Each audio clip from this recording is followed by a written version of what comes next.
That was our good friend Colin Gawel and his song podcast. You actually will be hearing from Colin later in today's pod. But today we have one of our star members of our team. We've got Katy with us. Katy Rees is here to talk trash. That's right. That's what I'm good at. So I'm stealing myself for being insulted. I just forgot to introduce you. That's okay. Well, that's partly the insult. Is that why you're insulted? I was talking about talking trash. Oh, okay. Well, dude, why are you even here? What are you doing here? This is Steve's why are sidekick, you here? Darren. By the way, one of our loyal listeners has objected to me being the sidekick. Now, granted, that's my dad. But, I was going to say, one loyal listener. It probably wasn't your wife. By the way, I'm Steve Shoney. I'm the city manager. My co-host / sidekick is Darren Schulman, our city attorney with the city of Upper Arlington. And we are joined by Katy Rees. Katy, I don't even know what your official title is because you're just like our jack of all trades, get everything done. Yeah, my official title is very government-y. It is performance analyst. So. Okay. Yeah, that is totally government. It is. Right. It is very government-y. I do know one of the things that you do on the side, and I know this because there's a connection to our next guest here, is that you teach yoga. I do. And then after you teach yoga, you go to a establishment that Colin plays one Sunday a month for an event that he calls day drinking with the league bowlers. Mm-hmm. So as a yoga teacher, how does one talk trash at yoga? I mean, do you talk trash? Do you talk? I've never done yoga. I talk, yes, as the instructor, yes. So I teach the Bikram style kind of yoga, so it's more one? Yeah, it's really hot, and I just kind of walk around and yell at everybody the whole time. So it's quite fun. So are you like, you call that strong warrior? That's not strong warrior. Pretty much. That's wet noodle warrior. Is that your trash talk? That's pretty much it. Okay. Yeah. All right. Okay. Cool. I wanted to know for the time that actually I've done yoga before, and it's really bad because I'm incredibly inflexible, and people do yell at me about my strong warrior. You guys should come. I'm embarrassed. I couldn't even come up with a yoga term to work in because I know nothing about yoga other than that hot stuff. It's like the temperature's really hot, right? Yeah, it's pretty hot, pretty sweaty. All you got to know is warrior pose, upward facing dog, downward facing dog, and then you sound like you know what you're talking about. That's right. Yeah. That's pretty much it. Give us some other yoga terms so that we look like we know what we're talking about. Yeah, Warrior 1, Warrior 2, Warrior 3. No, I don't. I need something more than sequential numbers. That doesn't feel legit. Those are real. Give me a weird sounding thing that I can pretend like I know what I'm talking about. A weird one? Lotus? Is there lotuses? I don't know. Yeah, there's a lotus. We do triangle. Balancing stick is one of ours. That's the one. So when I was practicing my balancing stick Bikram yoga the other day, I'll be like, Darren, you're a genius. That's right. You know stuff. That's right. You're gonna start Thursday at noon. You're gonna start yoga since Friday at 1. You do basketball. All right. Let's turn to something slightly more on topic. Not that we would ever get off topic. So one of the many things that you do is you are actually the person who oversees all of our solid waste contracts, which in normal people terms is trash. As well as you are one of the 2 leaders of our city's green team. Yes. And along with Justin Milam in our community development department. And so in that, you've started doing some really creative things that have gotten us all kinds of awards. Do you want to talk a little bit about the latest thing that you're doing where we're actually starting a pilot we got a federal grant to start a pilot program to do curbside food waste recycling, right? Yep, that is correct. So we got a grant from the USDA to pilot this program for curbside food waste. So we opened up signups about 2 or maybe 3 weeks ago. When I was coming over here today, I looked. We are at 498 households already signed up. We hope to get started hopefully in the next 2 weeks, so beginning of April. We're going to get rolling. We're going to start with just maybe about 100 households and then just start adding on from there. So we'll just once the contractor gets comfortable with pickups, we'll just keep adding on households, and that grant money runs through September of 2023. So then hopefully by then we'll have more of a plan on how we kind of expand to everybody or what that would look like. And without this grant, what do you do right now with your food waste? I'm guessing there's two options: chuck it in the garbage and our drop-off locations, right? Yes, we have the drop-off locations that we've had since May of 19. They get a lot of use, but it's not sustainable for everybody to bring all of their food waste. And I know a lot of people just it kind of as a hassle, and they would rather, if you have a way to just set it outside and somebody comes and takes it away, I think people are more apt to do that. What's allowed to go in a food waste, either the drop-off or the front pickup at your house? So for our program, you can put almost any food item in there. So it's a little bit different than what you would do if you were composting in your backyard, where meats and bones and dairies and that sort of stuff really shouldn't go into those if you're doing backyard composting. But ours goes to an industrial facility, and they'll take just about everything. So it's just like summer camp where you used to take the slop and just yep, goes right in the pig bucket, and that's it. Yeah.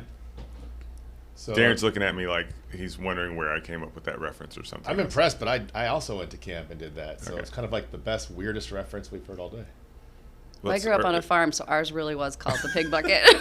We did not call it the pig bucket. It was just the... That's what they called it at my my summer camp. Anyway, let's talk about your camp experience. So that's my great segue word is anyway.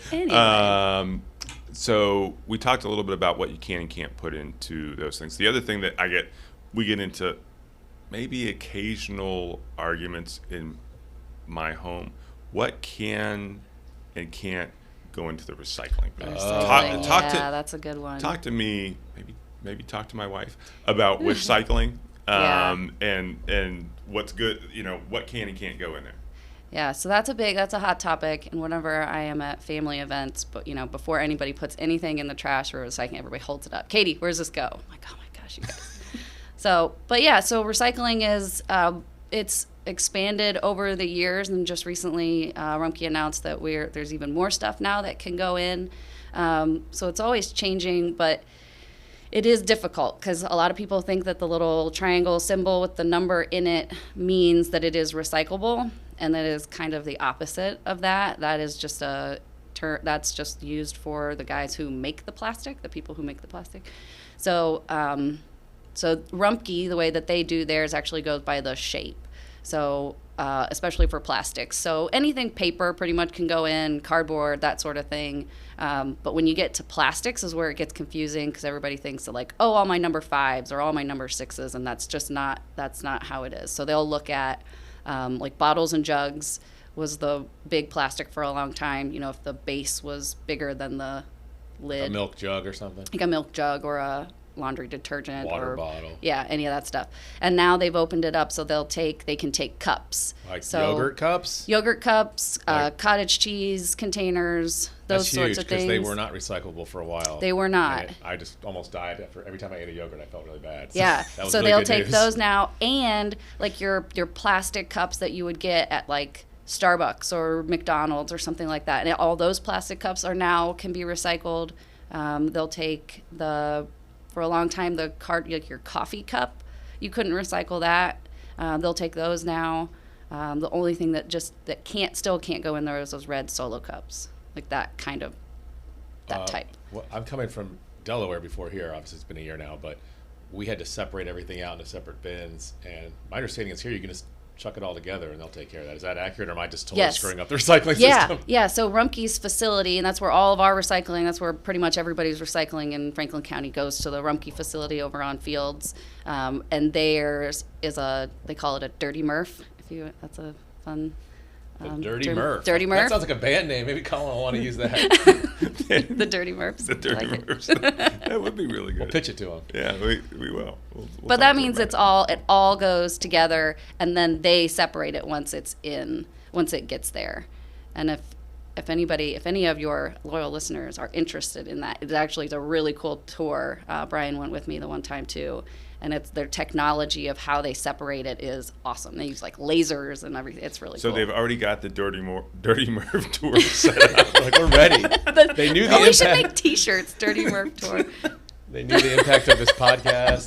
Yeah, I think this is a band name ready to happen. So actually, maybe for our Start Bench Cut, we should do, weird band fake band names and like have them choose and see where Dirty Murphs falls out. See where the Dirty Murphs go. I love it. We won't do that. Katie's entitled to all royalties from the name Dirty Murphs. Yes. Katie, I didn't prepare you for this interview because you asked what we were going to ask you, and we said we didn't know yet. But do you have any idea how much recycling material is diverted from? She knows this. Come on, man. How much are we saving by recycling in a year or anything like that? Oh, geez. You can make up a number. No one's going to check it. I want to say at UA we're around 5 or 6. Oh, I don't know. I'm not going to make up a number. I won't second guess you. You can say 10 billion pounds. That's great. So here's what you do. Just say, so is it like, give us most of the number, and then Brian's going to come in and dub the right number good idea. Yeah. later. And then later. So give us. I want Brian's to say. voice. She'll be like, look, 4 billion. That sounded really weird. I was going to say 5 or 6,000 tons. Is what I was going to say. Okay, so Brian, if that's, she's going to get us the number if that's wrong. Should I say that like an easier way that you could just dub over it? Should we have her say like a bunch of different numbers and he just picks the one that's closest? So, a million Brian, is tons. any of this making the podcast? So just go 1, 2, 3, 4, and then hold. Yeah. Okay, yeah. So you'll fix that later. All right, so we'll fix it in post. Two other things that we do actually have some sort of an attempt to have a time limit on this because this is going to be an hour-long one because I know we're going to go long with. So I was figuring for 2 hours. I just said 2 hours. We're going an hour with Katie, and then we're going at least an hour with Colin. Oh yeah. So a couple other things. So here, back to the what can and can't be recycled. Because I'm now kind of okay. So the big the plastic salad containers that I get my arugula in or my spinach. No, not recyclable. You eat salad? I eat salad. I love arugula. It's a very peppery green. It's very nice. So no. So like your plastic takeout containers, your plastic clam shells, those types of plastics are still not. They're not. They don't. The way I understand it is they don't have a market for that. So if nobody wants to buy it, they're not going to collect it and do nothing with it. So I mean, they got a market in the Shulman household. We use those things like crazy, man.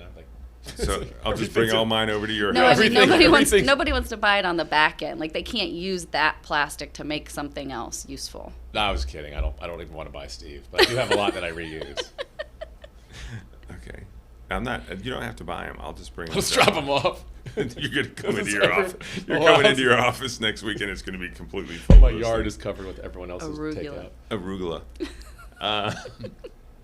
That'll be my sound check from now. Arugula. So we next week, I think, are putting out, maybe week after next, are putting out the RFP for our trash contract. Yes. Again.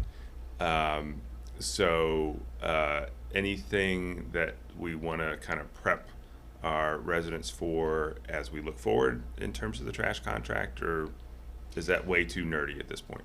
No, I think so on the front end, we hope that there won't really be any changes. I mean, there's always the potential that the contractor could change, obviously. But as far as like the pickup and the days and just having a container, that should not change. We have been very lucky, though, for the last 5 years to be locked in at a very, very good price. So I think it is inevitable that it will go up at least some portion. I mean, just in some way. But we've had a really good price for the last 5 years. So once we rebid that, I'm sure it will go up a little bit. But and the best thing about this podcast episode is when the prices do go up, we can blame Katie and not you and me. It's like, Katie said it first. Either we can go back and have Brian dub in where Katie say, Katy thinks they're going to go up X, and then Brian's just going to go back once we know what it is and insert it and make you look really smart. Yeah, I can predict. And like you have a very strange voice. So, is there anything else we want to talk to Katy about? There's lots of stuff I want to talk to her about. I think it's interesting, and people probably know this because they lived here longer than me, that we do contract out for recycling and refuse, and now you're going to do the food waste is going to be a pilot program. They're not city workers; they're contracts that we do. They are. Yep, those are all contractors doing that work. And I get a lot of compliments on our trash service, and I think you've done a really good job of evaluating our current contractor, Local Waste, and working with them that whenever we get a resident concern, look, something gets missed. If it's not same day, it's the next day that somebody else is coming out and picking it up. And look, I appreciate how you work with our entire team and the contractor, that if Local Waste missed something and it's got to get picked up, we'll get some of our guys to get out there and get it, and then Local Waste comes back and makes it right the next day. I really do want to thank you for working that system, because trash is not the most something that people look at as being kind of something that's really complex. But when you dive into it, it really takes a lot of work, and it is fundamental to what we do. I mean, paving roads, picking up the trash, are pretty cool. Why? I just had this vision of Steve like on a mountain, like diving into trash. He said when you dive into it, it's very interesting. It's like doing a swan dive or something into this big pile of trash. I don't know why I thought that. Into the Dirty Murph. Yeah. Steve, like we have the logo for the band. Yeah, there we go. Yeah, we have been very lucky with our contractor. They do a great job, and even during COVID, when a lot of other communities were having problems with pickups and recycling wasn't getting picked up for weeks at a time, we never ran into any issues. They did a great job. That speaks to them, I think. So. Yeah. All right. Well, listen. Thanks for coming on, and thanks for doing everything that you do. You're welcome. Thanks for having me. Yep. We're gonna have a podcast. Yeah. I am exceptionally excited today. This has been a day that has been coming since the beginning of the podcast, since the formation of the podcast. We've been talking about having this guest. He was on the original board. He was on the original board. He is the singer-songwriter. I don't know how many instruments he played on the song, but the person who gave us the rights to use his fantastic song "Podcast" as our theme song. With us today is the one, the only Colin Gawel. Colin Gawel, how are you? It's good to be here, and obviously, I'd like to thank my entertainment attorney for negotiating the deal. Or if you could use my song, I'd get one of the main spots early on. I guess I had to come after anyone who won a gold medal in the Olympics, but after that, it was just good to get. Yeah, and you get royalties. Oh yeah, like, big royalties. All of our profits are going to you. Which is I think we promised him 100%, didn't we? Yeah. That Spotify money's just rolling in. It's been pretty big. I appreciate it. It is just rolling. Now you have listened to a couple of these, right? Yes, sir. All right, so we do start bench cut at the beginning of every episode. But we're twisting his up, right? We are twisting yours up because you yourself are an experienced podcaster, and sort of. I mean, you've done. This is not your first rodeo, right? It's not my first one. Okay, so good. So, Darren, do you want to do this, or do you want me to do it? Okay, so instead of start bench cut, we're pretending you're in a band. Okay. And one is. And you're on a desert island. You're on a desert island. Okay. It's a desert island band. All right. So one of these bands, that's all you can play. Okay. One is. It's the only thing you can listen to when you're not playing. Okay. And the other one is you can never listen to it or play it. Okay. Got it. You get the rules? Yep. We twisted it up. Okay, so you want to go one? I'll do one. Styx. Bon Jovi. Van Halen. So remember, you only can play one. So this listen to one. This is guilty. This is the guilty pleasure rock and roll version of this. Van Halen for sure is the only one I would play. Like that's my for sure. That's an easy one. For our listeners, the pain look on. Colin and I have been friends for a long time. I have never seen Colin in this much anguish. It's not at tough. a basketball game or a baseball game with our kids. I've never seen him this anguished before. Yeah, it's like It's like watching your kid give up 9 runs in the first inning, right? That look where you're just rubbing your head like this. So, yeah, Van Halen for sure. I listen to all the time. And I guess it's a tough decision for the other two. But I would probably take Styx. As the listen to? Just because I'm just not a Bon Jovi guy. So he's gone. Bon Jovi's gone. He's out of your life. He's out. I told you this would be a good one. This was a good one, and I kind of thought that might be the way it ended up, but I thought maybe you'd want to play Bon Jovi because his songs are kind of fun. They are, but I don't know. I'm not a Bon Jovi person. And Tommy Shaw does enough, and you can get a kick out of Mr. Roboto if you need a laugh. So there's some comedy in there too. So that'd be my answers. Well, Domo Arigato for playing the game. All right, no, that's a good one. Nice. You like that? You like that I worked that in? So for those of our listeners who don't know Colin, which frankly I think it must just be your wife and your parents because everybody else who listens knows me and therefore knows Colin. I'm new in town. I've heard. Word gets around UA fast. There's a new guy here. So you have your kind of original band, which is Watershed. Yeah. You have done some solo work. You now have the League Bowlers. You run Colin's Coffee and own Colin's Coffee. You have the multimedia empire that is Pencil Storm. Yeah, that's true. You are kind of our you kind of are following that Jay-Z model where you've got music and business and media.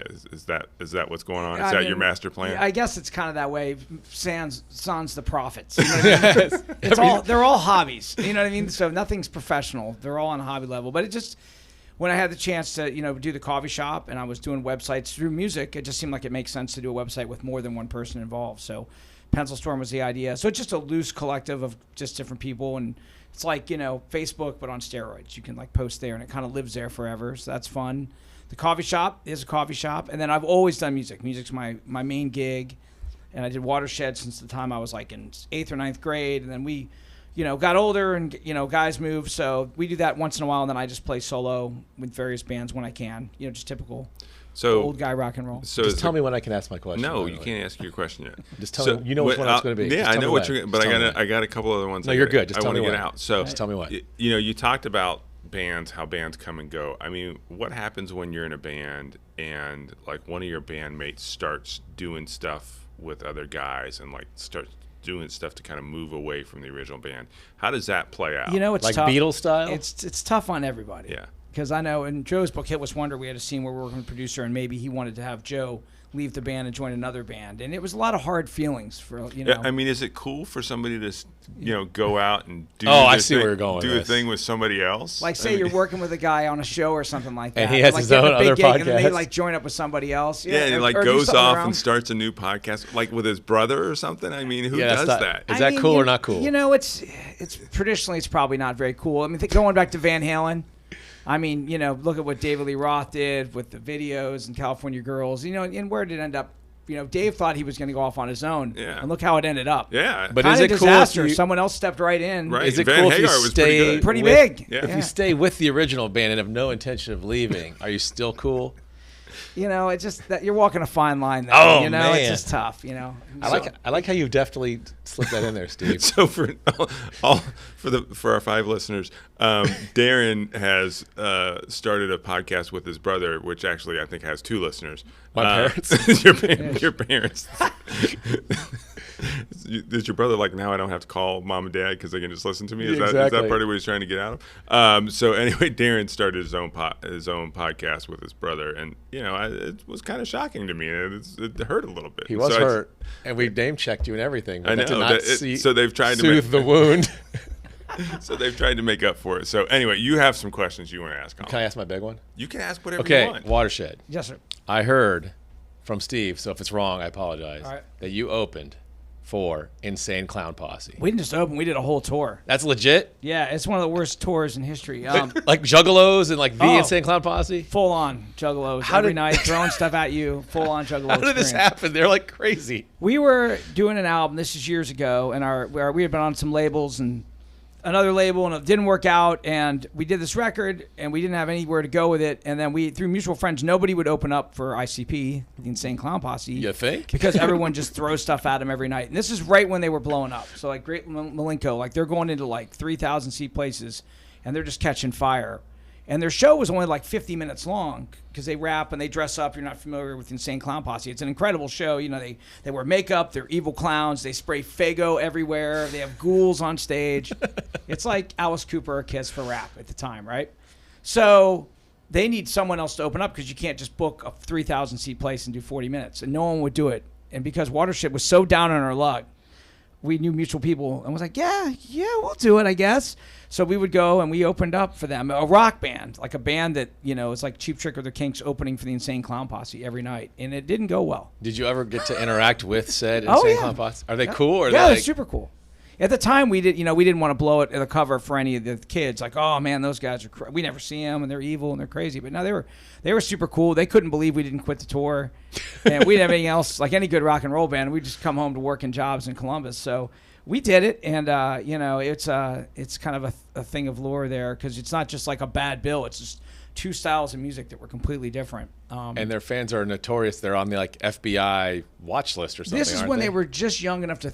They weren't on the FBI watch list. When we were doing it, it was more like minivans dropping off kids and stuff, painted faces. You know, they hadn't really matured into the juggalos we've come to fear. Right, because the real juggalos, like places won't book them now. Okay. But they were still plenty feisty. Believe me, we were getting stuff thrown at us the whole time and everything like that. But if you went to the back of the show, usually we could just like go to the bar and we'd be the only one there because they were pretty young at this point. Do you have any members of the Insane Clown Posse's like cell phone number? I don't. Like you can't call and be like, hey man, remember me? We jammed together. I mean, if I wanted to track down Violent J, I could probably get him on the phone. Yeah, he's a good dude. Darren wants to know if they have a Upper Arlington Nexus beyond you, so that I think Darren's really just trying to look and see if he can book them. I gotta be honest. I'll break the rules. We'll have them on the podcast. They have no connection anyway whatsoever, except you. I thought maybe we're thinking 4th of July. Get the clowns in here. Let's really just shake it up, guys. Civic Association, get on this. Book them. Think about the tourism dollars. The juggalos would be pouring in here. It'd be unbelievable. The economy is gonna go through the roof. Yeah, you know that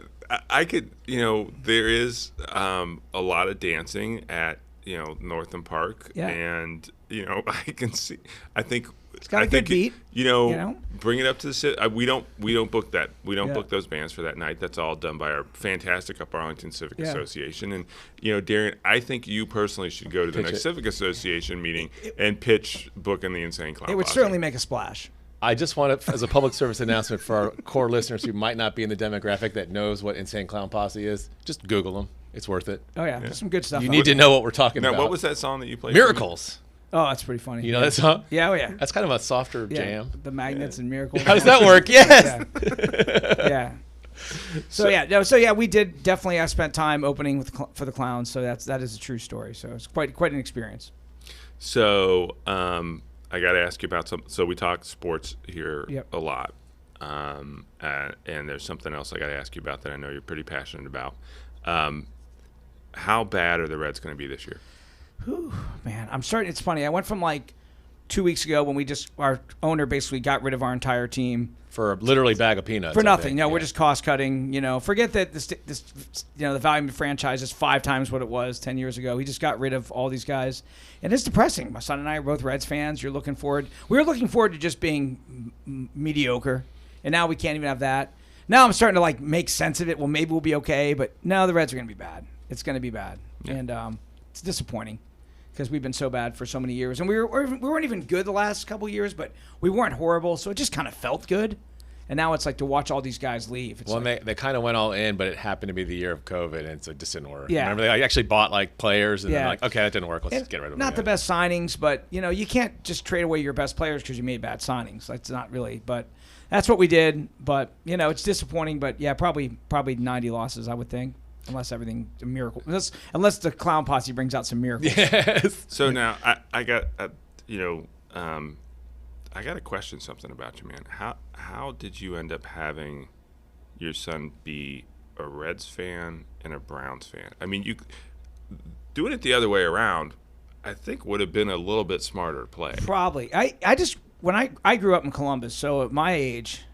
It was always like Marty and Joe, Big Red Machine, and then the Browns were like Brian Sipe. It was just Cleveland's where the football was, Cincinnati was the baseball, and that was just kind of a no-brainer for everyone. We forget Cincinnati used to be good. Yeah, and Cincinnati really is a baseball town. Like they talk baseball year-round down there, or used to, and whereas Cleveland's more just the Browns. But I did tell Owen I wanted, obviously, it's better to be a Buckeye fan. We live in town. We don't want to be in those house divided. But I had a conversation with him about the Browns, and I was like, and he was like 4 or something. I was like, I want to tell you this. You don't need to be a Browns fan. Like, you can root for any team in the NFL. In fact, I'm telling you, just look around. Don't and of course, choose carefully. The options are endless. Once you tell them you don't need to be a fan of that, of course, like any parent, bad strategy. He decides to just double down. He's got like a Colt McCoy jersey on or something. I'm like, dude, you don't want to do this. Well, I had a similar conversation with Jeffrey, and it kind of went the same way. So for the listeners, part of how Colin and I got to know each other was really through the kids. They went to Wycliffe together, our older boys, and played just about every kind of sport together. And so that's how. So I had the conversation with Jeffrey where I'm like, dude, you can root for any team anywhere except for one. That's the Browns. I said, just not in this house. So, of course. Because you hate them or because you don't want the sadness? Because I hate them. I grew up in Cincinnati. He's Cincinnati hardcore. I grew up in Cincinnati, and look, you don't have to root for the Bengals, but you can't root for. So he did hit a phase a couple of years ago where he starts like showing up in Browns gear. Oh no! But I've made Owen take his Brown stuff off before he comes in the house before. Oh yeah, no, I think it's only fair. Yeah. So that's about Columbus. We can kind of gravy train. I'm like, Burrow's doing all right down there, so you can kind of look longingly and not have like hard feelings. But I'm not from Cleveland or Cincinnati, so I'm just that Columbus guy. Bringing it a little closer to home. Talk to us. Tell the story about how you ended up owning Colin's Coffee. Yeah, it's pretty interesting. Way back in the day, I was always doing music and traveling a lot, so I had a lot of part-time jobs. And initially, I got a job through someone who knew somebody at McCree's Deli, which used to be in Kingsdale. It was like a great. I wish it was still around. It was like tables out front, beers and subs, and out in the back it had kind of a date area, and it was owned by a guy. Lou Holtz was part owner, and a guy named Jerry McCree out of South Bend. The Lou Holtz? Yeah, he was one of the owners. It was a Notre Dame kind of place, but it was like a sports place, and it was cool. It was casual. It wasn't open late, but they had beer and wine, and it kind of had everything going on, and it was a great job. Where was it? It was in Kingsdale. Really? Way back in the day. This is probably like 91 or 2 or something like that. Anyway, comes New Year's Eve. So that kind of introduced me to UA. I'd never been over here. And lease didn't get renewed or something happened. So they just kind of closed it because this guy had like 5 other locations. But because of that, I met some people in UA. Ended up working at Subway next to where Front Rider is. Still there. Mm-hmm. Been there forever. Darren Webb and then his friend Rick Trott, they opened a coffee shop. He owned the Subway. Hey, I'm going to open a coffee shop. You want to work there? And I'm like, what's a coffee shop? I mean, there was no Starbucks. It just didn't exist. So at the Golden Bear Center, that place, as I understand it, was pretty much empty. So Filio and Brewster's Coffee moved in at the same time. And they actually like kind of redesigned the building. Like if you go in the coffee shop, when I say we're basically like a glorified Apple Cart, it's not, there's no back room. There's no hidden thing at Colin's Coffee because they kind of built it out to make enough room for Filio. So those 2 places moved in, and I started working there the day it opened. And I was like, what's a latte? What's I assume at the time it was not called Colin's Coffee. It was yet. Brewster's Coffee. Okay, unless they really loved you. Yeah. After you, our first employee. Yeah. So Darren Webb and then Rick Trott, who's still in UA, those were the guys that owned it. And then it went, it was kind of doing a thing for a while, and then different owners kind of came and went. I was kind of in and out. I ended up meeting my wife there, and we ended up living in the area, and then just it wasn't doing well, and Watershed wasn't going to tour anymore. Within a 24-hour period, I was home. I knew I wasn't going to tour for a long time because one of our members was going to write a book, and our son was starting preschool, and the owner was just going to close. So I was like, well, maybe I just take over, and you could just kind of get out of here because I didn't have anything else to do. And it worked with my wife's job where we didn't have to do daycare. So it's kind of like, well, that's money in your pocket. And I live 20 minutes away. So how often do you get a chance to take over a business that you can walk to? Yeah. And once again, kind of like opening for the Insane Clown Posse, I really didn't have any other options. So think of the coffee shop as kind of like my professional clowns posse. I'm like, well. And Steve and your customers are your juggalos. Yeah, exactly. We're building a juggalo type. You do have there are some folks down there who maybe at one point in their life were juggalos. I never thought about it, but there's a certain juggalo contingent to the coffee shop vibe. You need to ask that next week. Say, hey, were any of you guys juggalos at any point? Yeah.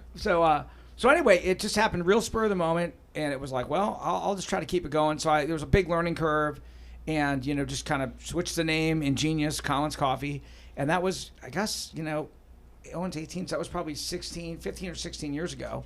And I've just been kind of doing it ever since. It's a day-to-day job, and I love it. I love going down there. It's definitely small business, and but it's a lot of fun, and it's been great. It's really cool, and I should mention too that even before that, I used to work for Filio. I worked for Peter. I actually signed the papers to take over. If I even signed something, Colin's Coffee, I was working at Vino over in Grandview, so I'd always been friends with him, and I knew kind of how to do the coffee business, but.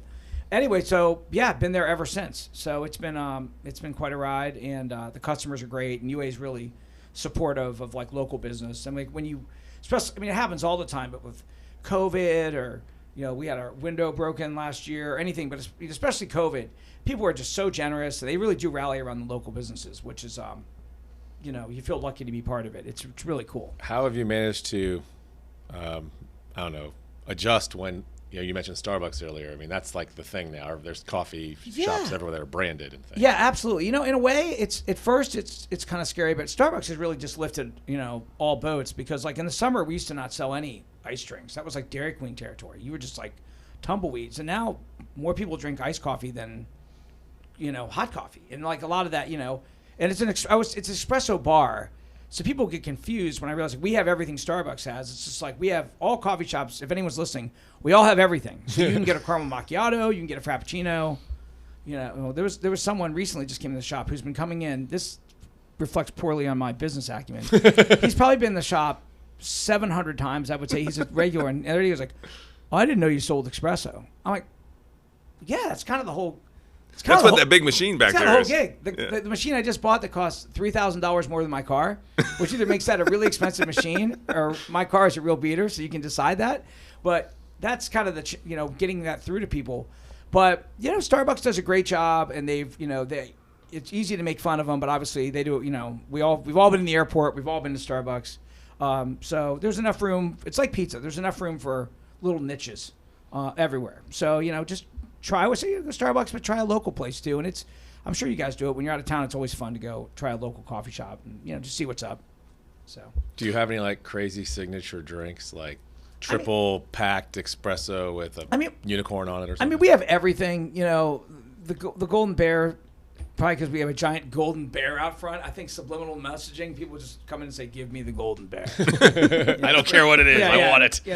But chocolate and peanut butter and different things around, but we've got hundreds of drinks. So I don't know if anyone's completely unique to us, but you do have the signature breakfast sandwich. Yeah, the McRoy, and that was Roy Wolf was a legendary barista there. He's an older gentleman who was retired, and it was his fun job, and he was just he just took a coffee shop job basically just to mess with everybody every day. And we lost Roy a number of years ago, but because we're across from McDonald's, he used to start calling the sandwiches the McRoy after himself. You've got to try this.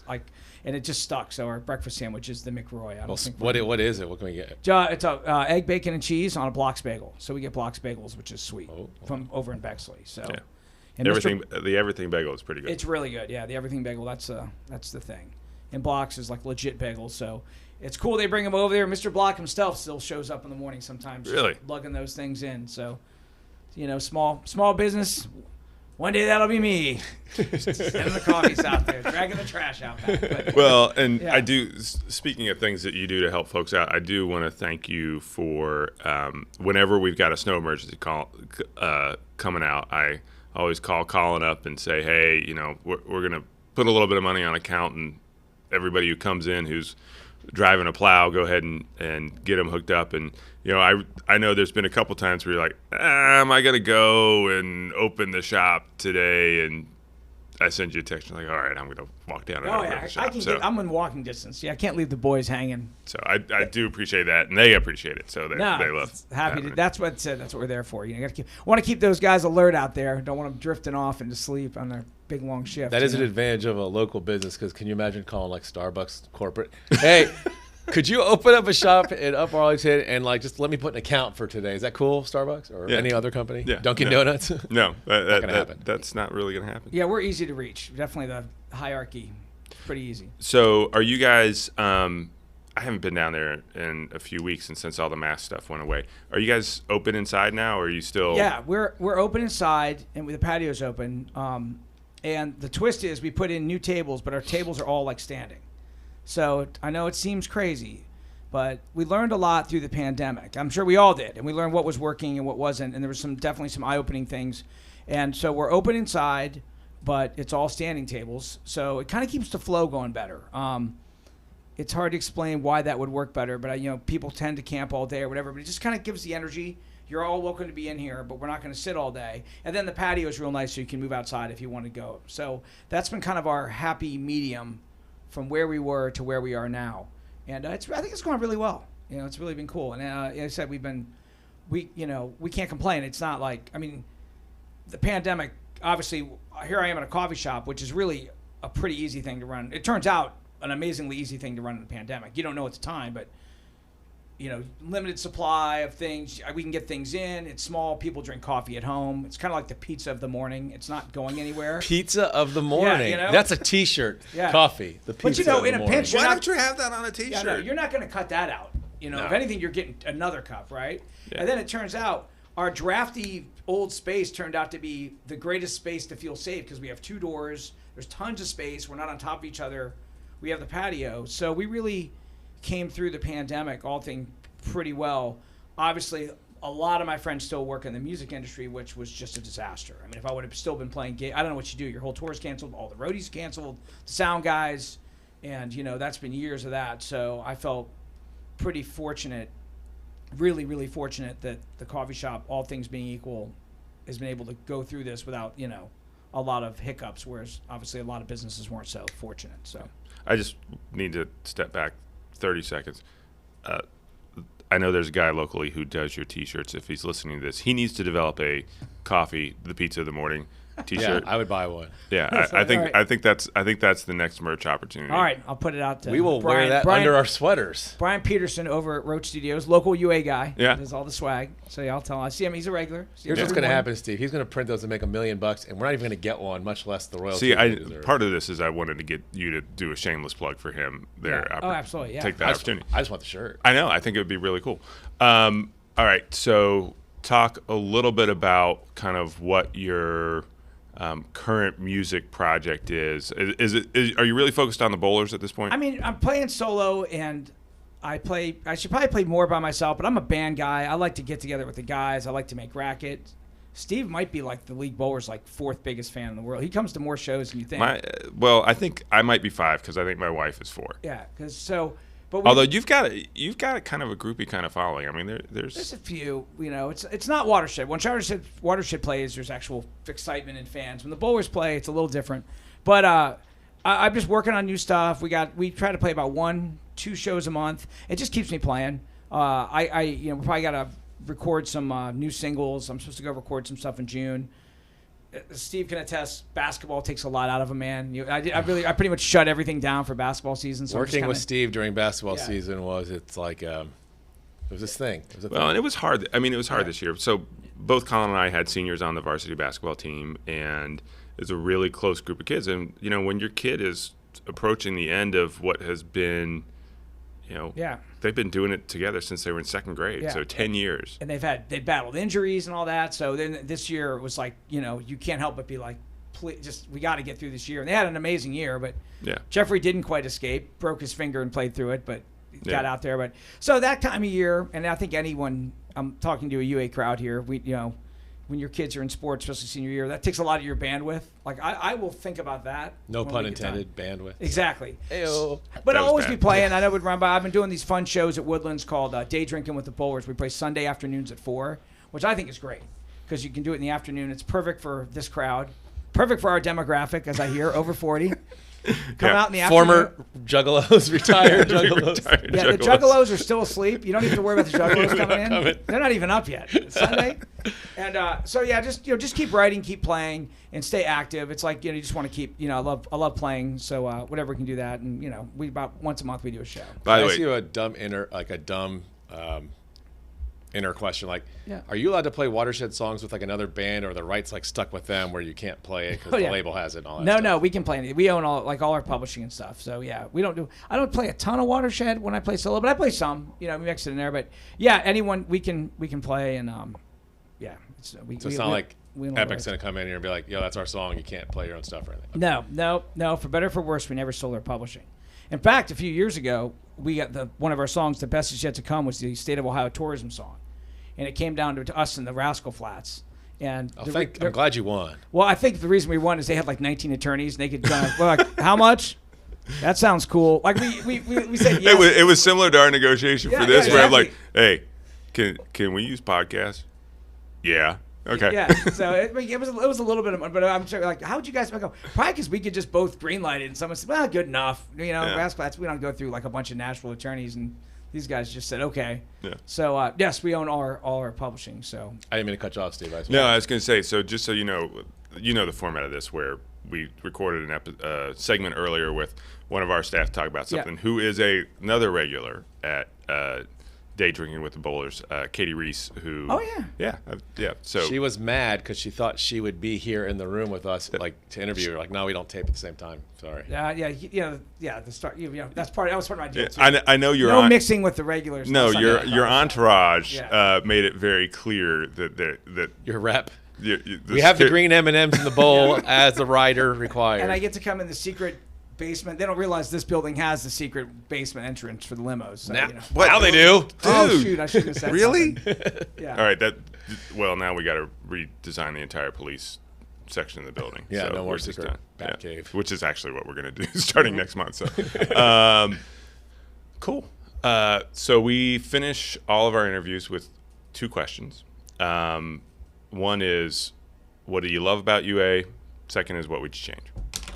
Well, I mean, loving, obviously, it's pretty easy. I mean, we moved here, like most people, schools. We were living over Columbus area and with Owen, and, the schools and all that have been amazing. It's an awesome place, obviously, to raise kids and have a family, and all the activities, the vibe, everything. It's just been amazing. And I mean, I know it's just our little experience, but Wycliffe was great, Hastings was great, the high school was great. Even with the pandemic and all that, really, Owen's just had a really awesome experience all the way through. I mean, everyone's been amazing. Teachers, coaches, all that. Families have been great. And then as a businessman in the coffee shop, I mean, just, people do really do care about the community and, and obviously that manifests itself in a lot of different ways, but they certainly are passionate about UA. There's not a lot of indifference. You know what I mean? And I think no one's like, it's all right. Yeah, I mean, as you guys know, there's a lot of opinions floating around UA, but it's cool that people are, they're as you guys, we're gonna put a climbing wall in the pool. It's a big deal. Everyone wants, but that's pretty cool that people take an interest in everything. And there's a lot of opinions and a lot of lawyers. Those are the 2 things I think we have the most of, and those I think are correlated in some fashion.